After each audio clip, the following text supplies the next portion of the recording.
Salut à tous, Dimitri CryptoParadise.consulting. Déjà bien longtemps que je ne vous ai pas retrouvé, je crois que ça fait à peu près un mois.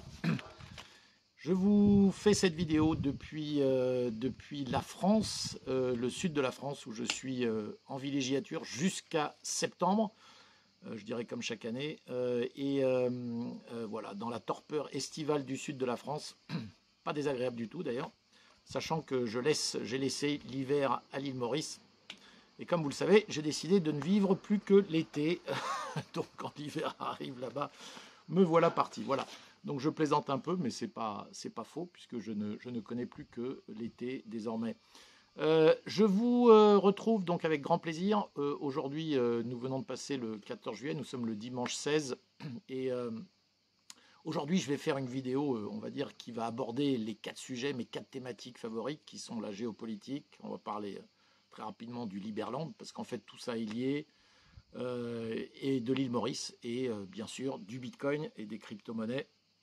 On a eu pas mal de news quand même récemment, même si rien de très très important. Les choses n'évoluent pas non plus énormément sur ces sujets-là, mais j'avais quand même envie de faire un point global qui va recouper un petit peu tout ça. Voilà, donc évidemment, comme d'habitude, en introduction, je vous rappelle que ce serait bien de vous abonner à cette chaîne, de cliquer sur le pouce afin d'être notifié, vous savez, d'améliorer le référencement. Je vous rappelle également que vous pouvez me retrouver sur Twitter. Vous avez tous les liens ci-dessous. Vous avez aussi les liens vers ma chaîne Odyssée, car on ne sait jamais, mais la censure, et on en parlera dans cette vidéo, la censure avance de façon certaine en France, en Europe. On en parlera tout à l'heure. Alors, on va commencer par la géopolitique, qui va être le premier chapitre de cette vidéo, et à savoir qu'est-ce qu'on peut en dire. Alors d'abord, je vais aborder très rapidement le sujet de la guerre, Ukraine-Russie. On va dire plus exactement OTAN contre Russie, puisque l'Ukraine n'est qu'un pion, comme vous le savez bien sûr. Et ce que je voulais vous dire sur ce sujet, c'est que nous avons eu une espèce de psychodrame il y a quoi, une quinzaine de jours, 3 semaines.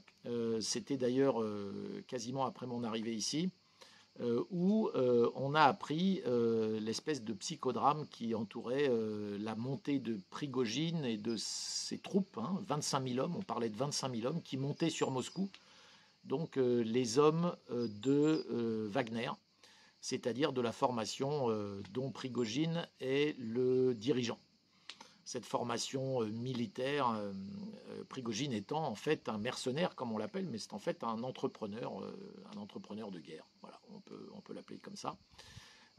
Alors moi, j'ai adoré parce que ce jour-là, le jour où on a appris qu'il y avait Prigojine était en train de monter vers Moscou, emmener 25 000 hommes et en gros aller renverser Poutine. Moi j'ai été absolument estomaqué d'avoir d'abord beaucoup de gens qui m'ont appelé pour me dire, parmi mon entourage, j'entends, des gens qui m'ont dit qui m'ont en fait informé de cette news dont j'étais, je vous avoue, pas tout à fait, j'ai pas moi-même récupéré cette information directement sur les réseaux. J'étais un petit peu moins connecté d'ailleurs récemment. Mais alors ce qui m'a fasciné, c'est que je suis tombé sur une interview. Évidemment, quand j'étais sur mon fil Twitter, j'ai vu tout ce qui se passait à ce propos-là. Et alors, il y avait une interview extraordinaire de BHL. BHL, vous savez, Bernard-Henri Lévy, qui a les clés de tous les plateaux de télé, qui y va quand il veut. BFM, LCI, etc. Et là, le voilà qui venait pérorer. On n'était même pas à quelques heures de l'annonce de ce qui se passait. Venir nous expliquer avec sa voix, vous savez, tremblante, ça y est, le roi est nu, les gens se rendent compte de tout ce qu'a fait l'Ukraine. Zelensky est un chef de guerre auquel nous devons tant, nous occidentaux, car il vient de nous prouver que c'est dans la ténacité et dans cette patience incroyable que grâce à lui, grâce à toute cette ténacité et évidemment grâce à l'aide occidentale, l'Ukraine a montré le chemin. Ils ont pu destituer et finalement renverser le régime russe qui en est à ses balbutiements, ces dernières secondes. Et nous allons assister à la fin de Poutine dans les heures, voire les jours qui viennent. Alors, avec tous ces trémolos, moi j'étais ahuri de voir ça.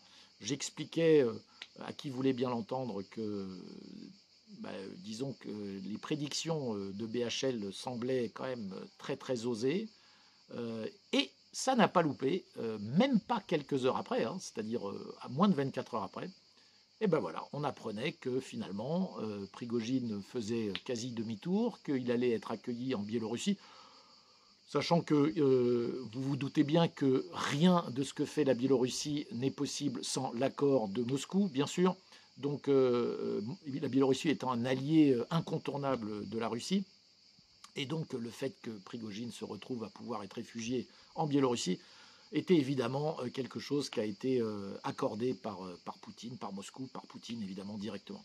Alors c'est d'autant plus amusant que j'ai appris il y a quelques jours que finalement Prigojine a même été reçu à Moscou il y a quelques jours.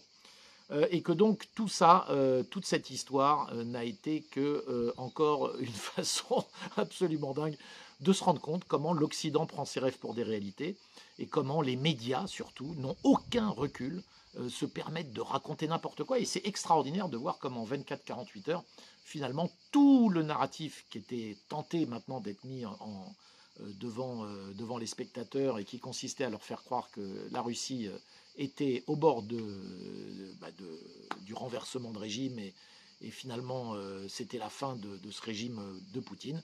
Comment tout ça finalement est revenu casse départ et tout ça ne les dérange quasiment pas. Alors c'était ce point de géopolitique moi qui m'a absolument fasciné dans les dernières semaines et nous montre finalement combien nous sommes les Occidentaux, quand je dis nous, hein, les Occidentaux, avec leurs médias complètement corrompus et avec leurs dirigeants totalement au service de Washington et de la politique finalement de l'OTAN, nous n'avons plus affaire à des gens qui ont eu, je dirais, la raison, tout simplement. Donc là, je crois qu'on est en train de constater qu'on a plus ou moins perdu la raison, hein. Il n'y a pas d'autre façon de voir les choses. Alors, on a maintenant Biden qui se représente à l'élection américaine, donc ça c'est extraordinaire, le gars tient à peine debout, il est complètement gâteux, et voilà qu'on me dit d'ailleurs via des amis hein, que je connais, on me dit qu'il a toutes les chances d'être élu. Bon, ça on verra, c'est dans un an. J'en serais quand même très très surpris, mais allez savoir si, d'ailleurs, si tout simplement le Deep State tient tout ça dans ses mains. On n'en sait rien. Ce qui s'était passé en 2016 avec l'élection de Trump, c'est certain que ça a été un coup de semonce et quelque chose de très inattendu pour ceux qui, évidemment, avaient planifié l'élection de Hillary. Je pense que là, en 2024, on risque d'avoir quand même beaucoup de... Alors, soit une grosse surprise, soit une reprise en main de tout ça. Je voudrais terminer sur cet aspect, sur ce chapitre géopolitique, par Thierry Breton qui a donné officiellement jusqu'au 25 août à tous les réseaux sociaux d'enlever tout commentaire qui incite à la haine. Qui est-ce qui va décider qu'il y a une incitation à la haine? Évidemment, ce sont les services de la censure de Thierry Breton et autres. Et donc, ce ne sera qu'à eux de décider que tel commentaire a été haineux ou pas. Et de retirer aussi, ils auront 24 heures pour retirer tous les commentaires qui appellent à la révolte. Alors là, vous voyez, on est encore plus dans quelque chose d'extraordinaire, dans ce qu'on appelle des démocraties, enfin ce qui ose encore s'appeler des démocraties.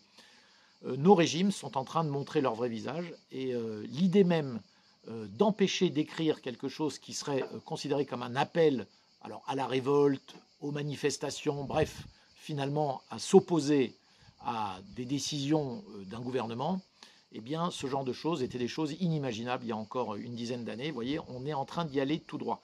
Donc tout ça nous amène à une phrase que j'adore et qui a été une phrase finalement que je reprends et qui est celle qui explique la politique de Thierry Breton et donc de l'Union européenne vis-à-vis de ce qu'est la liberté d'expression. Écoutez bien cette phrase et je vous laisserai la méditer. Il n'y a pas plus grand danger pour la liberté d'expression que de laisser les gens s'exprimer librement. Voilà, donc je vous laisserai là-dessus méditer parce que cette phrase-là, je crois, résume parfaitement ce qu'est aujourd'hui l'esprit de liberté qui règne en Europe et soit dit en passant aux États-Unis, mais de façon moindre, c'est-à-dire que le pire étant en Europe. C'est terrifiant, mais c'est comme ça. Aux États-Unis, il y a déjà plus de place pour quand même des paroles un peu plus libérées. On l'a vu notamment avec le film qui sort actuellement et qui s'appelle Sound of Freedom, qui parle de la pédophilie et de ce qui se passe avec les enfants. Vous savez, c'est un acteur très, j'ai oublié son nom, mais très célèbre à Hollywood qui est derrière ça. Et le film est actuellement sur Twitter. Il est sorti aux États-Unis. Il est numéro 1 au box-office dans toutes les salles aux US. Il dépasse même le nouvel Indiana Jones, hein, qui est la nouvelle production Disney. Et en France, ben, c'est la censure. Voilà. En France, censure. Donc pour le voir, vous devez passer par des liens que vous allez trouver hein, en cherchant et en fouinant un peu, notamment sur Twitter. Mais ça vous montre combien notre pays est en train de sombrer dans quelque chose d'absolument terrible. Voilà pour la partie géopolitique qui nous amène au point dont je voulais parler, qui est finalement cette juxtaposition entre les deux visions du monde, l'OTAN d'un côté et les BRICS de l'autre. J'en ai déjà parlé dans des vidéos précédentes et vous avez aujourd'hui de manière de plus en plus incroyable devant vous et devant surtout pour les pays qui eux sont entre guillemets des pays neutres par rapport à tout ça. Vous savez, c'est finalement les 80% de tous les pays hein, parce que d'un côté vous avez l'OTAN qui est en fait défendue par les États-Unis et le Canada, c'est-à-dire l'Amérique du Nord, l'Europe occidentale et l'Australie et la Nouvelle-Zélande. Et basta. Basta. Tout le reste du monde, vous avez soit des soutiens à la Russie, soit des pays qui ne se prononcent pas.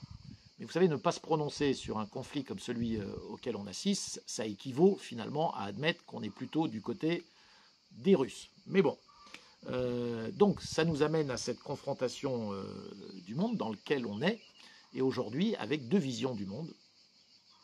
D'un côté, la vision de l'OTAN, la vision occidentale, qui est quand même une vision qui clairement veut imposer sa façon de voir les choses et qui demande à tous les pays d'adhérer à cette vision, sinon on sanctionne, et on sanctionne avec des...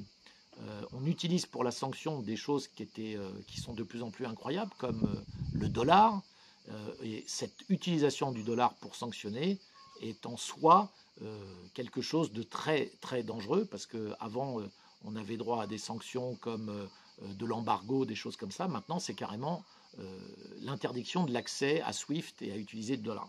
Puis de l'autre côté, donc ça c'est très mauvais parce que c'est se tirer une balle dans le pied pour notamment les Américains, parce que de l'autre côté on a BRICS qui eux offrent une vision du monde très différente et qui est une vision où finalement on fait du business entre pays mais sans jamais se poser la question de savoir ce que vous faites dans vos pays.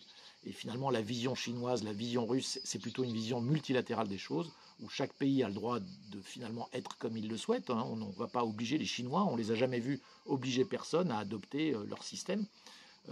Ils s'accommodent très bien de n'importe quel système. Vous voulez voiler vos femmes, vous voulez avoir des lois pro-LGBT, anti-LGBT, vous faites ce que vous voulez.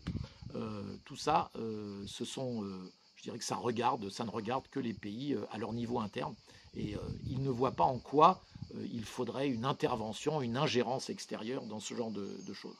Donc pour le résumer, vous savez, cette phrase que j'aime beaucoup et que j'ai retweetée plusieurs fois, America's business is war, China's business is business. Et je crois que le reste du monde le voit de plus en plus. Hein, le business de l'Amérique, c'est la guerre, et le business de la Chine, c'est le business, tout simplement.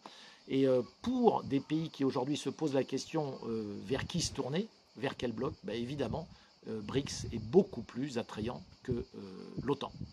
Donc c'est finalement, j'arrive à cette conclusion, nous assistons à l'isolement de l'Occident par lui-même. Voilà, il a mis en place des sanctions, finalement c'est des sanctions qui le sanctionnent lui-même, enfin surtout l'Europe évidemment. Et aujourd'hui, en utilisant le dollar pour sanctionner, il se sanctionne lui-même également. Et donc tout ça, ça va revenir comme un effet boomerang, on est déjà en train d'y assister. Alors ça m'amène au sujet du Liberland, mais là qui va être très rapide, parce que au regard de tout ce qui se passe, vous comprenez bien que finalement mon attachement et mon implication dans un projet comme le Liberland est évidemment lié à tout ce à quoi nous assistons. Parce qu'aujourd'hui, le monde, malheureusement, ne reflète plus du tout, je dirais, ni d'un côté ni de l'autre, le côté libertarien. Alors c'est vrai que du côté des BRICS, on est plus à laisser faire, mais vous vous doutez bien que, comme me répondent, d'ailleurs me rétorquent souvent des gens quand je dis que la Chine ou la Russie a une politique beaucoup plus lisible et à laquelle on peut beaucoup plus adhérer au niveau international que celle de l'Occident, on me rétorque souvent, mais est-ce que tu as envie d'aller vivre en Chine ou en Russie? Alors non, évidemment que non. Le mode de vie chinois, le pass QR code, le contrôle social, tout ça, non, bien sûr que j'en veux pas. Et dans mon esprit libertarien, aujourd'hui, le Liberland met en avant et prône des valeurs qui aujourd'hui sont de plus en plus bafouées dans beaucoup d'endroits dans le monde. Voilà, soit d'un côté ou de l'autre d'ailleurs. Voilà, donc ça m'a amené donc au Liberland, et de là je vais bifurquer sur le sujet île Maurice, où vous allez retrouver, on retrouve aujourd'hui à l'île Maurice finalement quelque chose d'assez incroyable, qui est, j'en ai déjà parlé là aussi dans des vidéos, l'île Maurice est un choix aujourd'hui, ça fait 5 ans que j'y habite, et c'est un choix aujourd'hui, non seulement que je ne rejette pas, mais je remercie le ciel d'avoir choisi, d'avoir fait ce choix finalement il y a 5 ans, car j'y suis très très bien, même si je reviens de temps en temps ici, c'est pas un problème. Je suis désormais résident et j'ai appris à aimer ce pays, l'île Maurice. Et en plus, d'un point de vue géopolitique, on va faire le lien, je constate que Maurice, vous savez, a 3 grandes influences. Une qui va être une influence européenne, indéniablement, hein, avec un attachement très fort à la France, à l'Angleterre aussi, spécialement à la France. Vous avez une deuxième grande influence qui est l'influence indienne, hein, une population à Maurice qui est à majorité hindoue. Et aujourd'hui, l'Inde a une très grande influence sur l'île Maurice. Et puis, vous en avez une troisième grande influence qui est la Chine. La Chine qui économiquement est très présente à Maurice. Et les Mauriciens n'ont aucun problème, je dirais, à laisser les investissements chinois affluer sur l'île. Alors, tout ça m'amène à quoi? Ça m'amène juste à dire qu'un jour ou l'autre viendra où l'île Maurice sera, ou est déjà d'ailleurs, hein, sans l'avoir dit, sans que ce soit officiel, sera membre des BRICS. Et aujourd'hui, on peut dire qu'elle l'est déjà avec ces attaches si particulières. Et puis, vous savez, être dans les BRICS n'empêche pas d'avoir des relations avec l'Europe. On le voit d'ailleurs avec le Premier ministre indien qui était, je crois, présent au défilé du 14 juillet aux côtés du président français. Donc, voilà, les gens sont toujours persuadés qu'à partir du moment où on voit ça, ça veut dire qu'il est du côté occidental. Pas du tout, ça veut juste dire qu'il ménage absolument tous ces rapports. Et c'est justement cette politique-là qui est vraiment la politique des BRICS, c'est-à-dire ne pas avoir, on va dire, de préférence spéciale pour tel ou tel, mais dès lors qu'il y a de quoi faire du business, on en fait. Voilà. Et on va conclure par, évidemment, la crypto, parce que tout ça m'amène évidemment au sujet des sujets, puisque derrière tous ces conflits, derrière tous ces problèmes géopolitiques, on retrouve toujours le dollar, les problématiques liées au dollar. Et nous avons aujourd'hui finalement une situation dans les cryptos qui, pour moi, ne change pas beaucoup. Vous le savez, je suis de plus en plus maxi. Quand je suis revenu de Miami, je vous ai fait une vidéo pour vous l'expliquer. C'est-à-dire qu'aujourd'hui, je crois de plus en plus que le Bitcoin est vraiment le système de référence qui balaye, je dirais, tout le reste des cryptos et même des avoirs liquides qu'on peut obtenir aujourd'hui.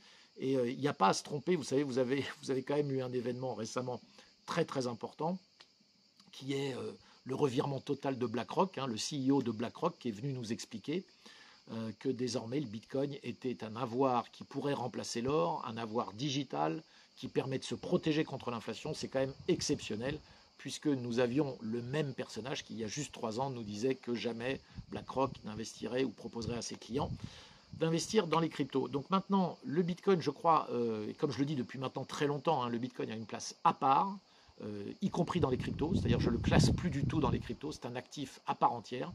Le reste des cryptos, en revanche, avec Ether qui effectivement se comporte bien, on a eu récemment, il y a quelques jours, un Bitcoin qui est parti, et toutes les cryptos, hein, tout l'écosystème qui est monté très fort suite au résultat du procès de Ripple face au gouvernement américain, face à la SEC.